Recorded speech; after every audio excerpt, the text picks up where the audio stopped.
So should we start talking about, say, Merrily Merrily first? I mean, this is the one that, in a way, I guess, was one I was most looking forward to seeing on the big screen, because it is made like a little mini feature film. It's all shot on location. And also, I mean, I imagine an incredibly challenging production to put on, because you're... Don't ask me, I was only there for the night shoot. Al Campbell, come and tell us. Come and tell us.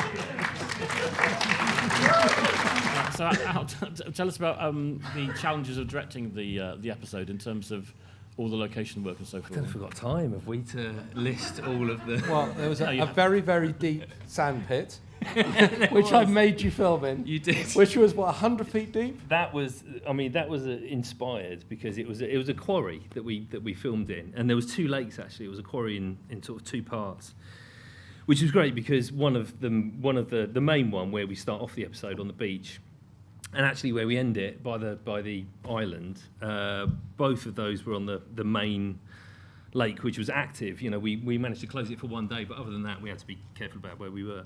So we were filming on another lake for quite a lot of it, and there is a point where it cuts from one lake to the other, which I'm sure that everyone can really notice, really obviously, but hopefully it's embedded. But and it's a quarry, so it's 100 feet deep in places, which I told Diane tonight, and she was like, what? 100 feet deep. And luckily we were sort of filming over, you can see on one of the drone shots of the island actually, there's a sort of spit of land that comes out underneath, so it's quite shallow at that point, which was lucky for when we started to do stunts and things. We had a pedalo that slightly... And you had a diving team had a small hole in it. There was a diving team. An entire diving team. They were yeah. Were they ex-police divers? I'm not sure actually. Kim might know better than me, but they were very experienced. One of them was an extra in the League of Gentlemen. Oh really? Yeah, in the circus in series 2.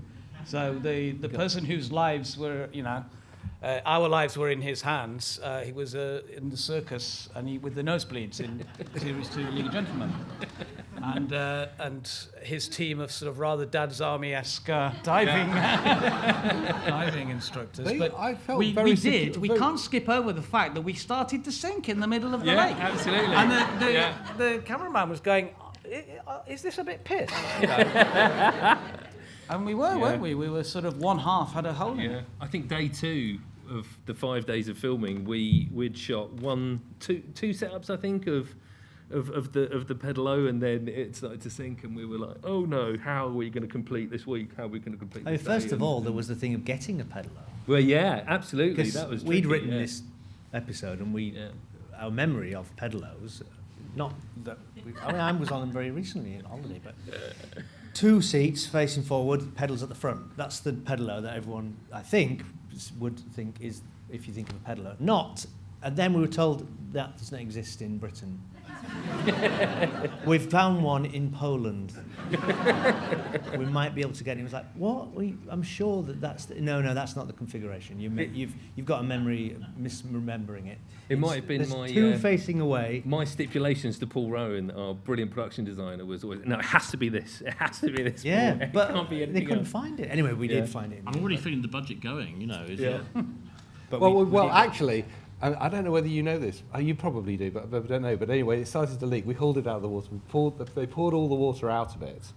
And then they tried to repair it. It didn't really work very well. So they then discovered that it was our unit manager or our location manager was actually... Anton, yeah. Oh, he's here! The guy who saved the episode. We've talked about there are certain things that kind of happen to you in life and you kind of jot them down and they come back as ideas. For both of these stories that we saw today, was there anything that they particularly drew upon, or can you remember what the first kernel was that you kind of you sort of started working from?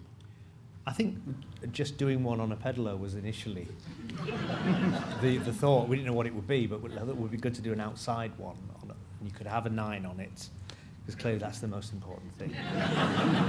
And then we just eked a story out of the idea of a reunion and that weird feeling of some people in your life that are still living in the halcyon days, and how that affects groups of people when they come back, and how you misremember things and how important things are to you or not in your group of friends. And it just felt very poignant, didn't it? Yeah, it was all about friendships, and it was all about reunions, and And I think that the notion of we weren't sure how it was going to end, but we knew it was quite a meaty subject. And I remember reading an article about the different things you can do with your ashes, and you can make a record out of them. You can have a tattoo with somebody's ashes. And one of the other I know. People do it, though. You're going to have one of me when I'm stipulating Full in size. my will that Reece has to have a picture of me in my ashes. Where? I think the bottom it's got to be. But no, so I remember reading this article, and one of the things... We've all seen the bottom today, haven't yes, it's not. It's a very hidden tattoo. One of the things was you can make fireworks out of someone's ashes. So we thought this could be a really sort of moving ending, and it was fantastic to not only write something about a reunion, but to bring Mark on board and to have. No, I was talking about Mark the caterer. No, it just suddenly clicked and made sense. It was a double reunion, effectively. The reunion on screen and the reunion of you. I mean, is Mark prepared to pop up and say hello? We may as well. Every other fucker is.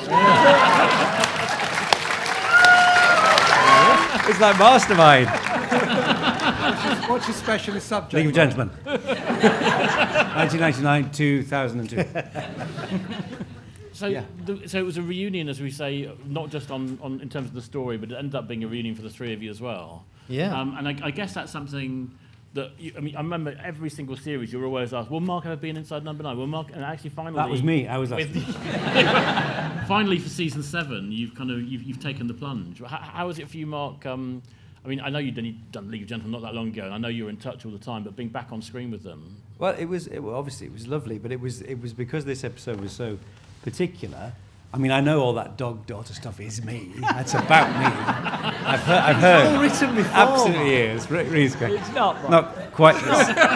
not quite the same thing. Dog-daughter. It was Quite the really, same thing. It was so much fun. We were screaming, laughing from the beginning. I felt a bit sorry for Diane. We had such a good laugh, but she looked at us sometimes like we were just speaking Chinese, because we just fall back into our old habits and all these things from hundreds of years ago.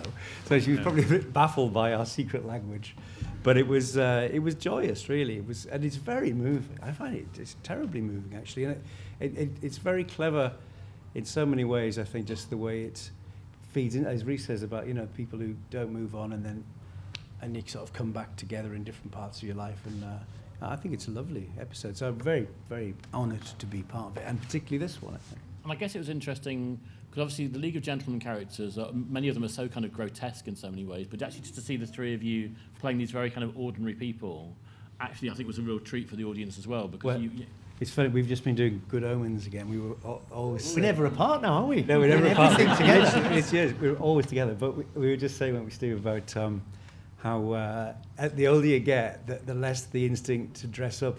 It's gone now. So here I am, Callum, my own glasses, my own rings, my own beard. It's like, I think you might wear a suit.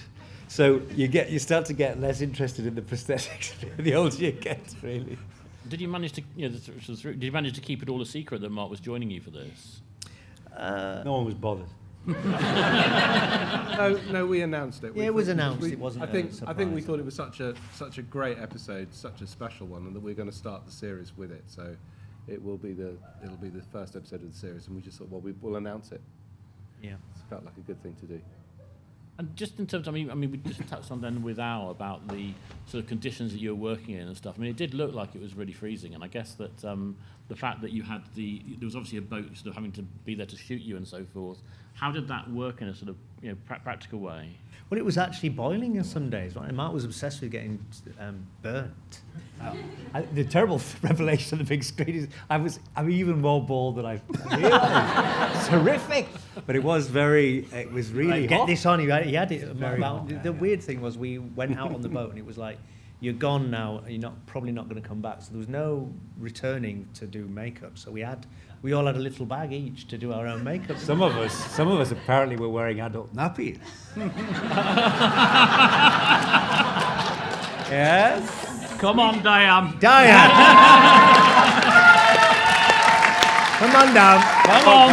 We want to hear it. So stand Come up on. and Diane, talking of adult nappies. Yes. Well, everyone said from the first day, they said, look, once we're out there, we're not coming back for ages. So make sure you've been to the toilet. So this really panicked me because I need to go to the toilet like every 10 minutes. So I went and I bought some adult nappies. There's no shame in that. It's very practical. But I bought 500 by accident.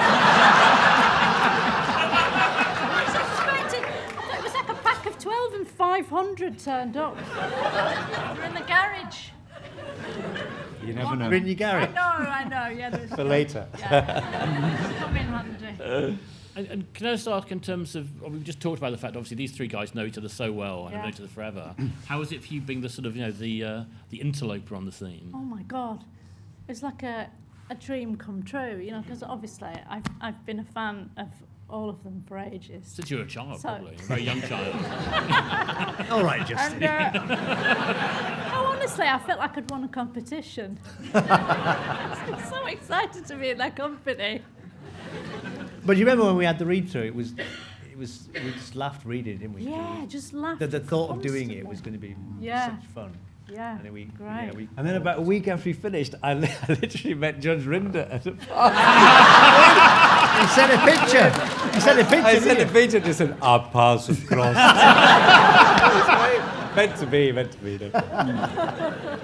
Doubtful. I mean, there was a real kind of silence that swept the audience after that episode, because actually it does kind of catch you unawares, doesn't it? Because obviously it's so funny, but it's also so moving, and then at the end, actually kind of sort of both chilling and, there's a lot of emotions that go on. I mean, were you prepared for that reaction when you made it? I mean, I guess you were hoping that you would get, but were you prepared for quite how hard-hitting that moment is when you kind of finally saw it and so forth?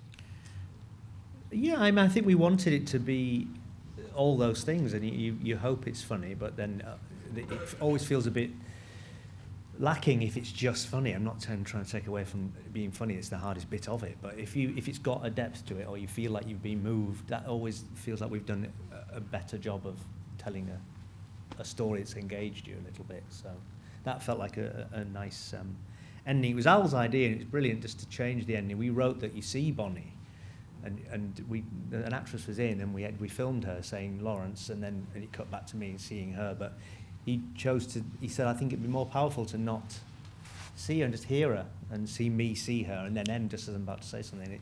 It's absolutely the right decision. It was far better that way, I think. We saw both versions. That was much more powerful, weirdly. Also slightly slowed down as well, isn't it? Yeah. The whole ending on the boat is weirdly slowed down. I had to speak quicker with the lines, knowing it was going to be slowed down in the filming, so that my mouth would fit the words. It was very weird. And bearing in mind how unpredictable the British weather is, that you've got 5 days to make that, and the climate is difficult to predict at the best of times. Yeah. I mean, that must have been your concern, wasn't it?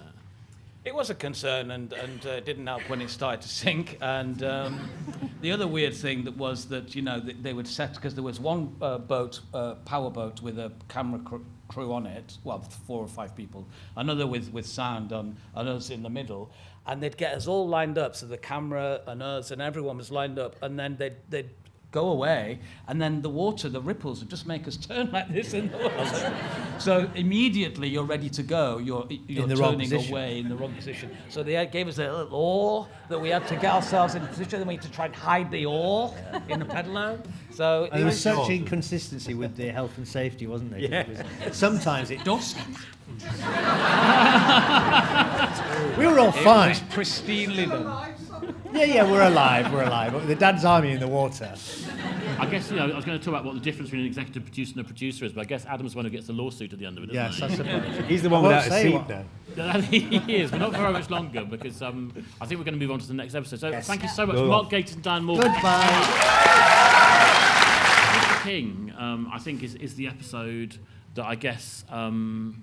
it's the one that's going to appeal to the fans of The Wicker Man and all that kind of stuff. But you were throwing red herrings in there, weren't you?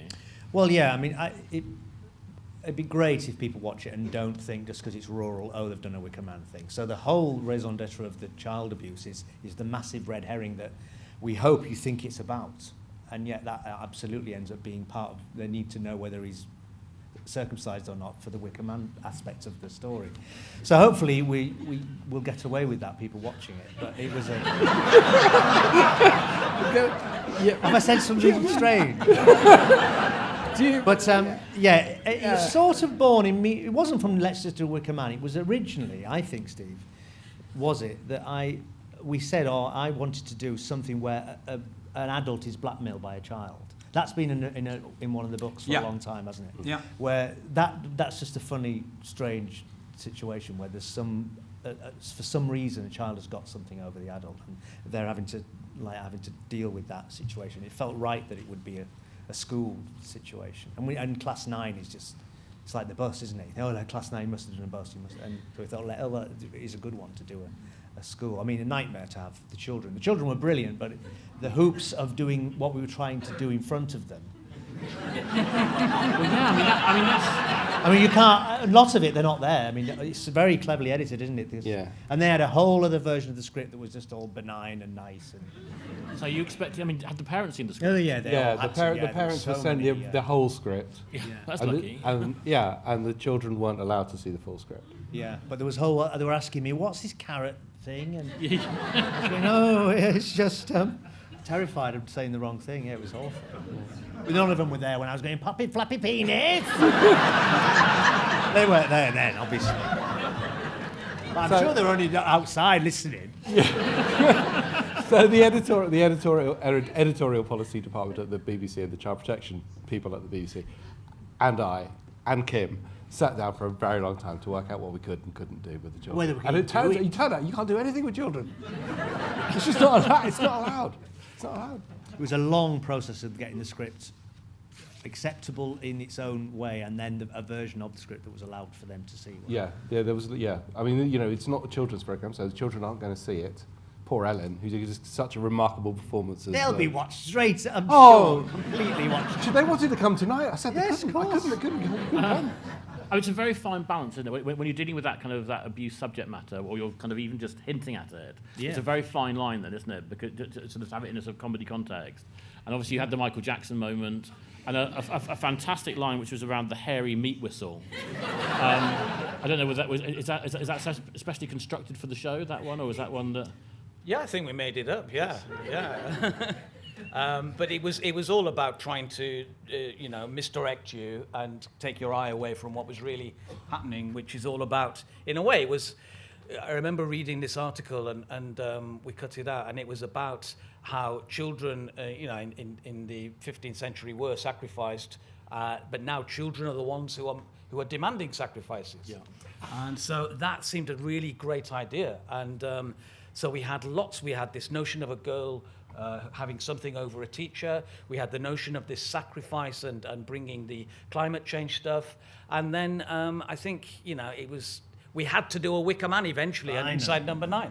And so all these things came together really, really well. And I think it's just a classic Number 9 episode. Welcome, Louise, and congratulations. And so you directed 2 episodes, I think, in this in this series. Would you like to say the other titles?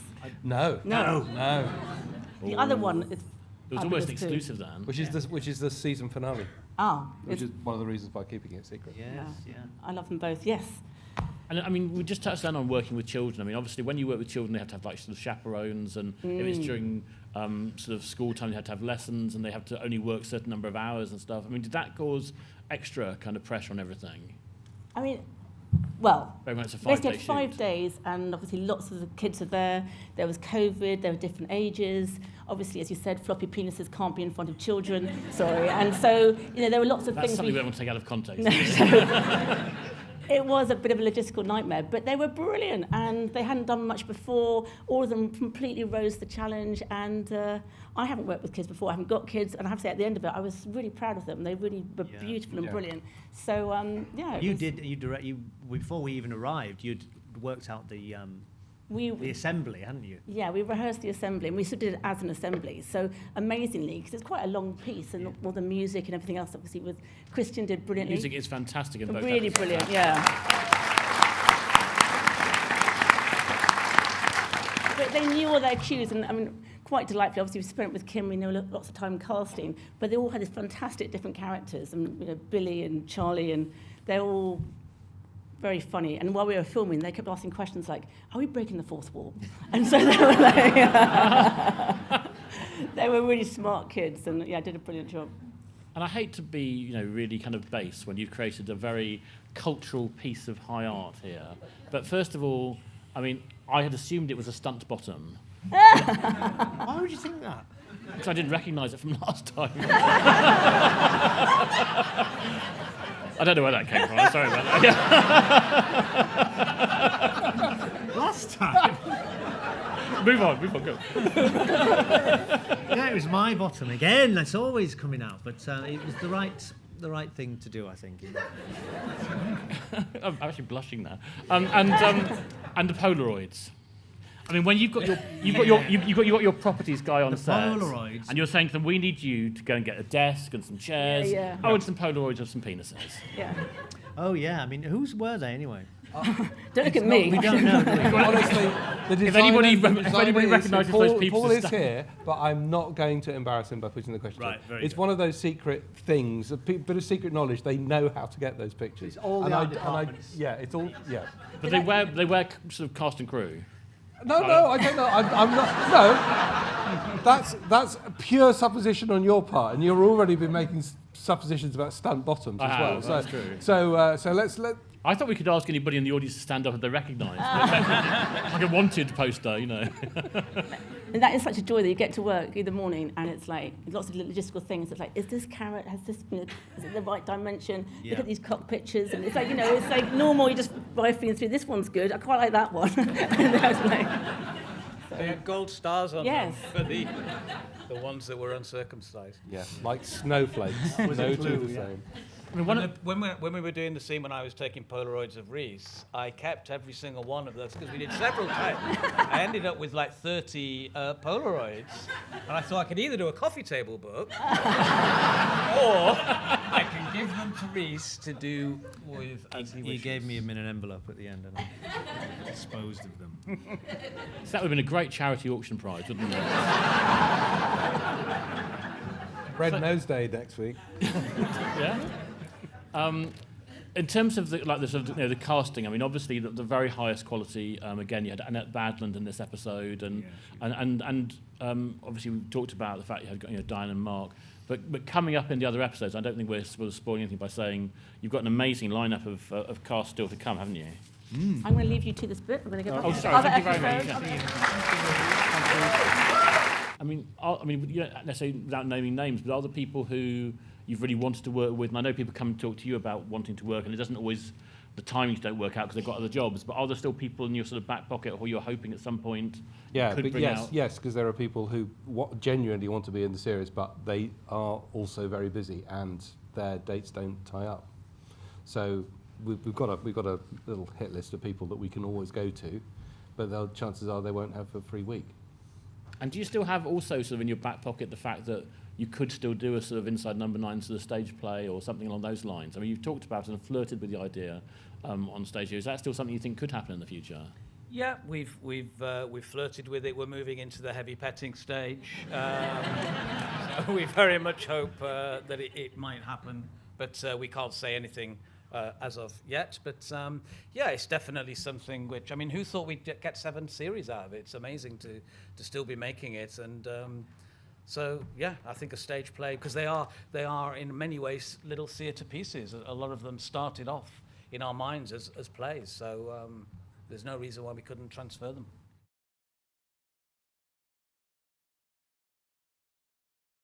We don't have plans. We don't plan very much when it comes to Inside Number 9. So we write one episode, and then we usually write the next one as a reaction to the one we've just written. So we don't have a kind of long-term view of what we're going to do. The fact that we did it with the Psychoville characters, and I think people enjoyed seeing them again. If we were to do it again, it might feel like we were treading water a little bit. So, but it'd be nice to do some League of Gentlemen characters, for example. Yeah, do you want us to do that? All right. Yeah, so we don't know, basically. Pretending we're not going to do that.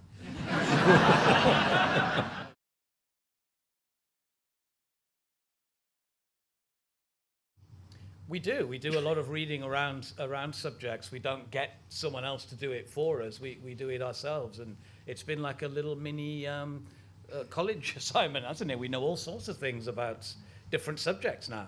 So I don't think we specifically did stuff about grief, but in Mr. King, we read an awful lot about folklore and traditions. And John Barleycorn and pagan beliefs and some stuff you think you know, but it doesn't harm to get your research down for sure. I think you have to, and I think it only adds depth. And even if you only use a quarter of what you have learned, it just gives it a bit more heft. I mean, it's at the end of the day, Inside Number 9 is just us two. Everything has come out of our own heads, so we can't know that much about that many different subjects. So you have to do research, and I don't know where we'd be without like Google and stuff.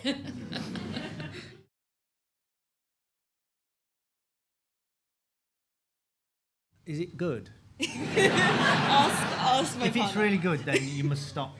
That's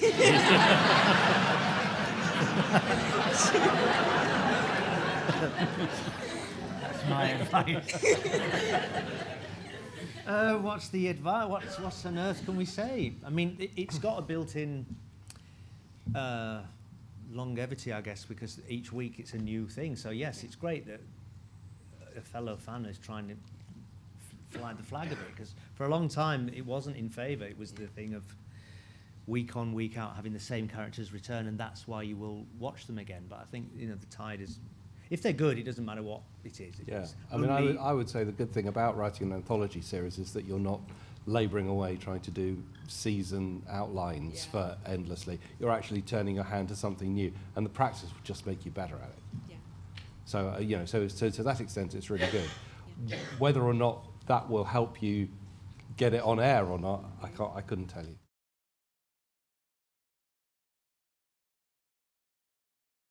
Yeah, I mean, complete surprise to us that anyone likes it at all. We're big in the funniest places, like Argentina. Right. Big in Argentina. Why? And Spain, China. We're very big in China. It's extraordinary, actually. It must be a particular. I don't know whether I'm just going to sign it to a national mindset. Particular kind of. Maybe it's just maybe it's good. Maybe it's just good. Maybe it's just good. Maybe the other countries just haven't found it yet. Yeah. But there's always references that we have of, particularly British TV shows or actors. If I think of an episode like Bernie Clifton's Dressing Room, I don't know what on earth you made of that over in China, or whether it had a universal feel. I don't know. But we don't think about an international audience.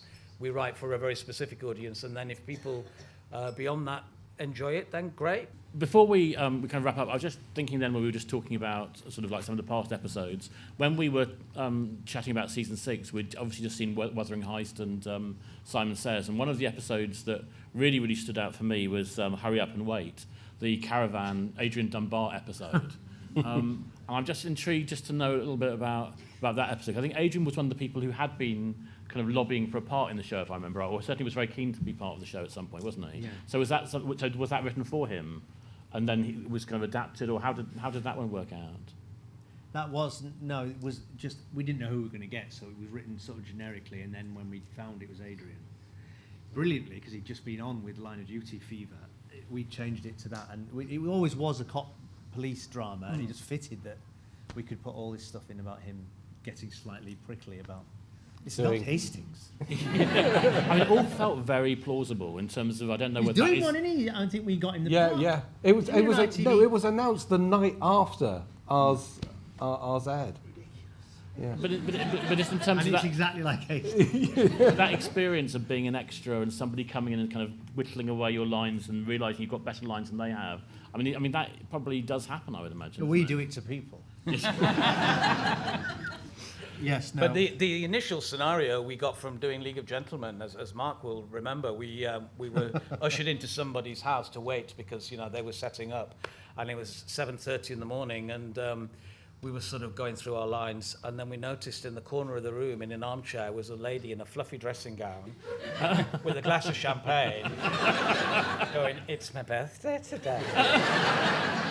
We hadn't seen her. We were like, "Oh, happy birthday!" And then trying to go back to the lines, and but yeah, it's that.